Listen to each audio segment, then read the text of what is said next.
নাও হতে পারে। যদি প্রেজেন্ট পার্টিসিপল হয় তাহলে ইনফিনিটিভ দিয়ে কাজ হবে না। তাই আমাদের রেজাল্ট একটাই, যদি আমরা শুরুতেই ভার্ব পাই তাহলে এর সাথে আইএনজি দেব, এখানে অবশ্যই ভুলের কোনো চান্স থাকবে না। আসসালামু আলাইকুম, বিসমিল্লাহ। প্রিয় দর্শক, আমি আজকে আপনাদের সামনে আলোচনা করব ইংরেজি গ্রামারের অত্যন্ত একটি গুরুত্বপূর্ণ বিষয়, রাইট ফর্ম অফ ভার্ব, যেটা আপনারা বোর্ডে দেখতে পাচ্ছেন।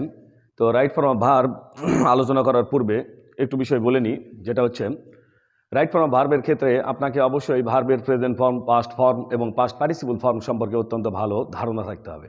এবং একটা ভার্বের শেষে কিভাবে আইএনজি যুক্ত হবে, যেমন আমরা বলতে পারি ভার্বের শেষে যদি একটা ই থাকে তাহলে ই বাদ হয়ে যায়, তার সাথে আইএনজি যুক্ত হয়।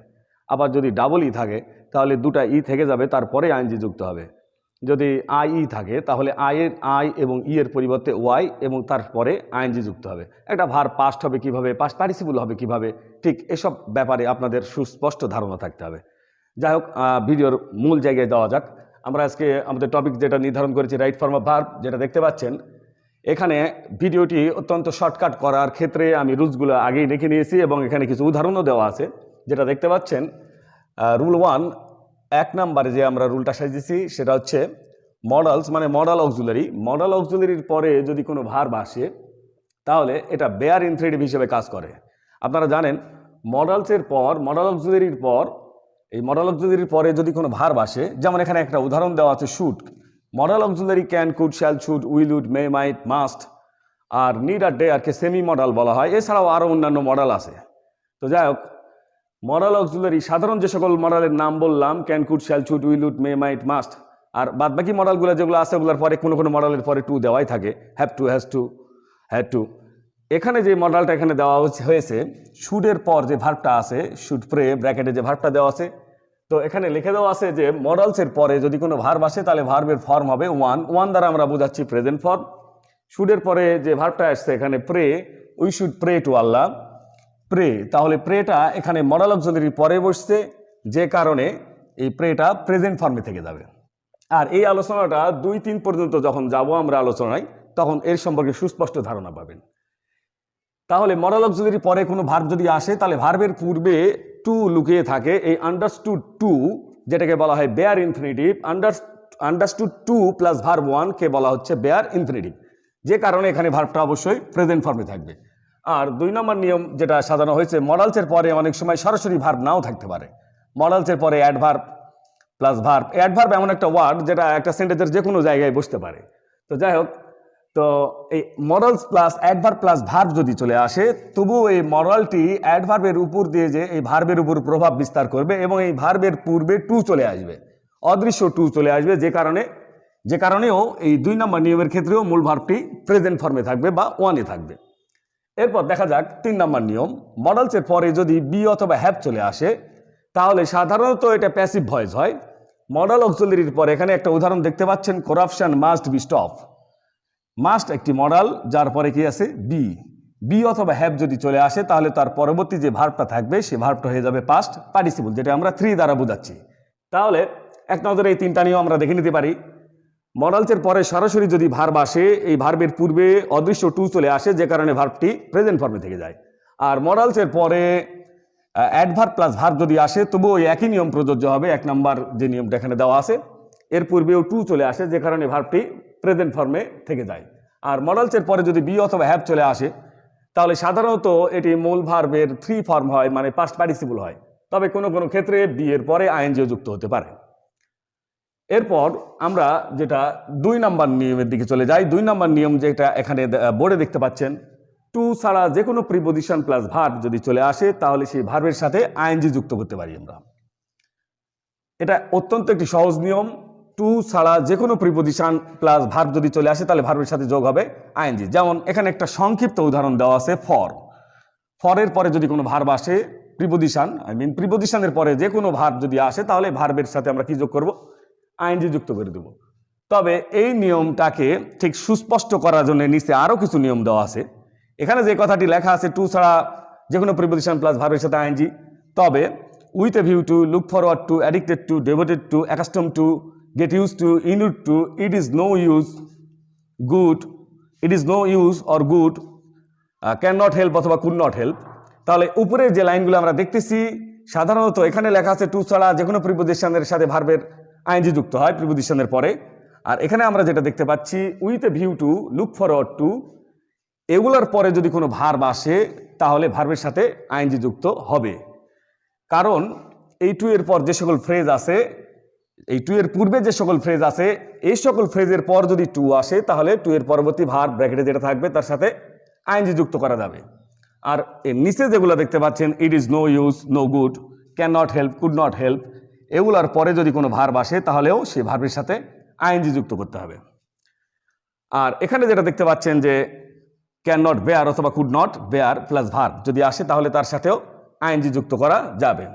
আর 3 নম্বরে আমরা যেটা দেখতে পাচ্ছি 2-এর 3 নাম্বার, সরি 2-এর 2 নাম্বারে যেটা আমরা দেখতে পাচ্ছি টু প্লাস বি অথবা হ্যাভ।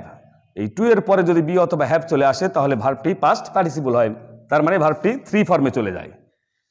এক্ষেত্রে যেটা দেখানো হচ্ছে ইনফিনিটিভ এর কারণে সাধারণত টু এর পরে ভার্বের প্রেজেন্ট ফর্ম বসে। তাহলে এখানে কয়েকটি বিষয় খুব সুন্দরভাবে মনে রাখতে হবে।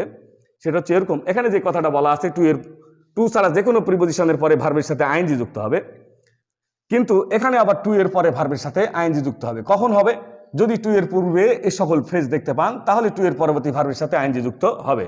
আবার এখানে দেখেন টু এর পরে যদি বি অথবা হ্যাভ থাকে তাহলে ভার্বটা 3 ফর্ম হবে, তার মানে ভার্বের হবে পাস্ট পার্টিসিপল। যখনই টু পাবেন তখনই টু এর পূর্বে এবং পরে লক্ষ্য করবেন পূর্বে এবং পরে কি আছে। যদি এই নিয়ম থাকে তাহলে আইএনজি হবে, যদি টু এর পরে বি অথবা হ্যাভ থাকে তাহলে ভার্ব 3 হবে। আবার যদি এই নিয়ম এবং এই নিয়মটি না থাকে, সাধারণত ইনফিনিটিভের ক্ষেত্রে টু এর পূর্বে এই সকল ফ্রেজ নেই, টু এর পরে বি অথবা হ্যাভ নেই, তখন ইনফিনিটিভের কারণে টু এর পরবর্তী ভার্বটি প্রেজেন্ট ফর্ম হবে। এরপরে যেটা আমরা 3 নম্বর নিয়মটা দেখতেছি start, stop, finish, avoid, enjoy, mind, like, এই সকল ভার্ব আপনাদেরকে মুখস্থ রাখতে হবে। এই সকল ভার্বের পর জিরান্ড হয়, তো start, stop, finish, avoid, enjoy, mind এই সকল ভার্বের পরেই যদি ব্র্যাকেটে ভার্ব পাওয়া যায় তাহলে ভার্বটির সাথে আইএনজি যুক্ত হবে। আর এই আইএনজি যুক্ত করার ক্ষেত্রে যে সকল নিয়ম আছে এই নিয়মগুলো অবশ্যই। দর্শক, আমরা পরবর্তী নিয়মে চলে যাব। তার আগে একটি কথা, যে আসলে এতক্ষণ আমাদের ভিডিওটা আপনারা দেখছেন, যদি ভালো লাগে তাহলে অবশ্যই লাইক কমেন্ট করবেন এবং আমাদের চ্যানেলটি সাবস্ক্রাইব করবেন। আসলে পৃথিবীতে কোনো শিক্ষকই পারফেক্ট নয়, আসলে পৃথিবীতে কোনো মানুষই পারফেক্ট না হযরত মুহাম্মদ সাল্লাল্লাহু আলাইহি সাল্লাম ছাড়া। তো এখন এখানে একটা বিষয় হচ্ছে, যদি এখানে আলোচনার ক্ষেত্রে কোনো ধরনের শর্টেজ থেকে থাকে, কোনো ধরনের ভুলভ্রান্তি থেকে থাকে, ভুলভ্রান্তি হতেই পারে, তাহলে অবশ্যই আমাদেরকে এটা জ্ঞাত করার চেষ্টা করবেন, আমাদেরকে জানানোর চেষ্টা করবেন। আমরা পরবর্তী নিয়মে যাচ্ছি। রুল 4, একটা সেন্টেন্সের শুরুতেই যদি ব্র্যাকেটে ভার্ব থাকে তাহলে এই সেন্টেন্সের শুরুতে যে ব্র্যাকেটে ভার্বটি থাকবে তাহলে এই ভার্বের সাথে আইএনজি যুক্ত হবে। এই ভার্বটির সাথে আইএনজি যুক্ত হওয়ার 2টি কারণ আছে। এক, সেটা হচ্ছে এই ভার্বটি আসলে জিরান্ড হিসাবে কাজ করতে পারে। জিরান্ড হিসাবে যদি কাজ করে তাহলে এই সেন্টেন্সের সাবজেক্ট হিসাবে কাজ করবে। 2, এই ভার্বটি প্রেজেন্ট পার্টিসিপল হিসাবে কাজ করতে পারে। যদি ভার্বটি প্রেজেন্ট পার্টিসিপল হিসাবে কাজ করে তাহলে সাবজেক্ট হিসাবে কাজ করবে না, প্রেজেন্ট পার্টিসিপল ফ্রেজ হিসাবে কাজ করবে এবং পরবর্তীতে এই সেন্টেন্সে একটা সাবজেক্ট দেওয়া থাকবে। তাহলে একটা কথা আমরা বলতে পারি এটাই, যে যখন একটা নতুন সেন্টেন্স এটা যদি প্যাসেজ আকারে থাকে অথবা যে কোনো ABC এই ধরনের বা 1, 2, 3 এরকম নাম্বার সেন্টেন্স আকারে থাকে, তাহলে একটা জিনিস বলা যাবে, যদি সেন্টেন্সের শুরুতেই ভার্ব থাকে বা ব্র্যাকেট থাকে বা গ্যাপ থাকে তাহলে ঠিক সেই ভার্বের সাথে যদি আইএনজি যুক্ত করা হয় তাহলে ভুল হবে না। তবে আর একটা অপশন এখানে আসে, যদি জিরান্ড হয় তাহলে ইনফিনিটিভ করা যাবে, তার মানে 2 + ভার্ব 1 দেওয়া যাবে। তবে সব ক্ষেত্রে জিরান্ড নাও হতে পারে, যদি প্রেজেন্ট পার্টিসিপল হয় তাহলে ইনফিনিটিভ দিয়ে কাজ হবে না। তাই আমাদের রেজাল্ট একটাই, যদি আমরা শুরুতেই ভার্ব পাই তাহলে এর সাথে আইএনজি দেব, এখানে অবশ্যই ভুলের কোনো চান্স থাকবে না। পরবর্তী নিয়ম যেটা দেখা যাচ্ছে 5 নম্বর নিয়ম, হোয়াইলের পরে যদি ভার্ব চলে আসে তাহলে ঠিক ভার্বের সাথে আইএনজি যুক্ত হবে। এখানে আমরা একটা উদাহরণ, অত্যন্ত সংক্ষিপ্ত একটা উদাহরণ দিয়েছি। হোয়াইলের পরেই একটি ভার্ব আছে টেক, তো হোয়াইলের পরেই এই ভার্বটি থাকার কারণে এই ভার্বটির সাথে আইএনজি যুক্ত হয়েছে। পরবর্তী নিয়মটা দেখতে হবে 5-এর 2 নম্বর নিয়ম, হোয়াইলের পর যদি সাবজেক্ট আসে তারপরে যদি ভার্ব আসে তাহলে এটা পাস্ট কন্টিনিউয়াস টেন্স হবে। অবশ্যই রাইট ফর্ম অফ ভার্ব পাওয়ার জন্য টেন্সের উপর আপনার অবশ্যই জ্ঞান থাকতে হবে। তো যাই হোক, পরবর্তী ভিডিওটিতে আমরা টেন্সের ব্যাপারে কথা বলবো। আর অনেক রাইট ফর্ম অফ ভার্বের নিয়ম আছে যেগুলো একদম সরাসরি টেন্সের সাথে সম্পৃক্ত। তাহলে হোয়াইলের যে বিষয়টা আমরা এখানে ক্লিয়ার করলাম, হোয়াইলের পরেই যদি ভার্ব আসে তাহলে ভার্বের সাথে আইএনজি যুক্ত হবে। হোয়াইলের পরে যদি সাবজেক্ট আসে তারপর যদি ভার্ব আসে তাহলে পাস্ট কন্টিনিউয়াস টেন্স হবে। যেটা এখানে দেখা যাচ্ছে উদাহরণে হোয়াইল প্লাস সাবজেক্ট আই আছে এবং এখানে একটি ভার্ব এসছে। ঠিক, তাহলে এই জায়গায় আমরা পাস্ট কন্টিনিউয়াস টেন্স এর উত্তর করছি। এটা সাবজেক্টের পরে was, were, I first person singular হওয়ার কারণে ওয়াজ এবং এর ভার্বের সাথে কি যোগ হয়েছে? আইএনজি। পারসন নাম্বার অনুযায়ী ওয়াজ অথবা ওয়ার বসিয়ে তারপরে ভার্বের সাথে আইএনজি যুক্ত করতে হবে। পরবর্তী নিয়ম যেটি বিং, হ্যাভিং, টু বিটা আমি অন্য জায়গায় আলোচনা করছি। বিং এবং হ্যাভিং এর পরে যদি কোনো ভার্ব আসে তাহলে ভার্বটি 3 হবে, তার মানে ভার্বটি হয়ে যাবে পাস্ট পার্টিসিপল। তো যাই হোক, এটা অত্যন্ত সহজ একটা নিয়ম, এখানে তেমন কোনো ঝামেলা নেই। বিং এবং হ্যাভিং এর পরে যদি কোনো ভার্ব চলে আসে তাহলে ভার্বটা হয়ে যাবে পাস্ট পার্টিসিপল। আর এই জায়গায় পরবর্তীতে আমরা যেটা দেখাচ্ছি get, have, want plus verb, get plus verb হতে পারে, অথবা get, have, want plus object plus verb হতে পারে।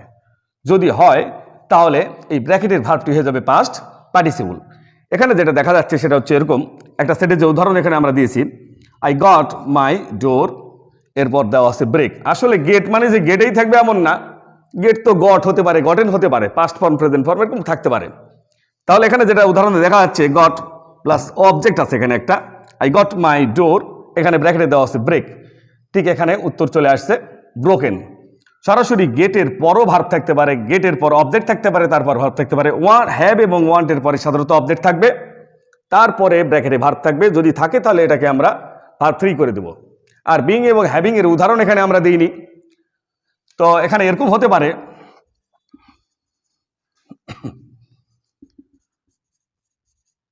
সংক্ষিপ্ত একটি উদাহরণ এখানে তুলে ধরলাম, বিং এর পর ডিস্টার্ব। তো বিং এর পর ডিস্টার্ব এখানে দেখা যাচ্ছে বিং হ্যাভিং এর পরে যদি কোনো ভার্ব আসে তাহলে ভার্বটা 3 হবে, তার মানে ভার্বটা হয়ে যাবে পাস্ট পার্টিসিপল। তাহলে এটার উত্তর আসবে ডিস্টার্ব। তো এরপরে পরবর্তী, আশা করি নিয়মটা বুঝতে পেরেছেন।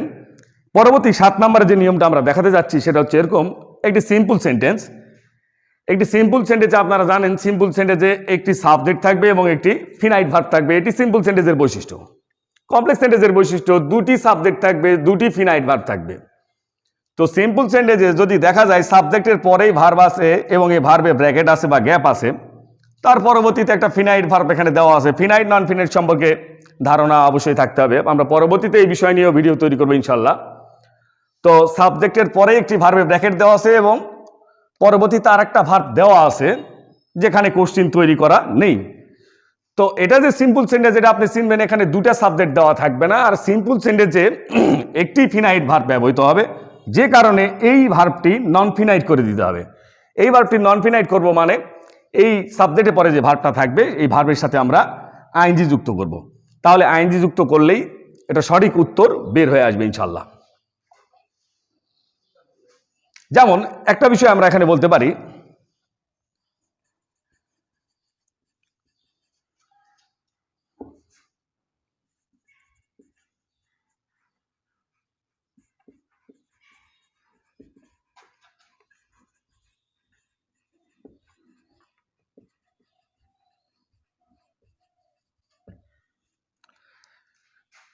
Age a subject the people, এরপরেই ভার্ব রিড।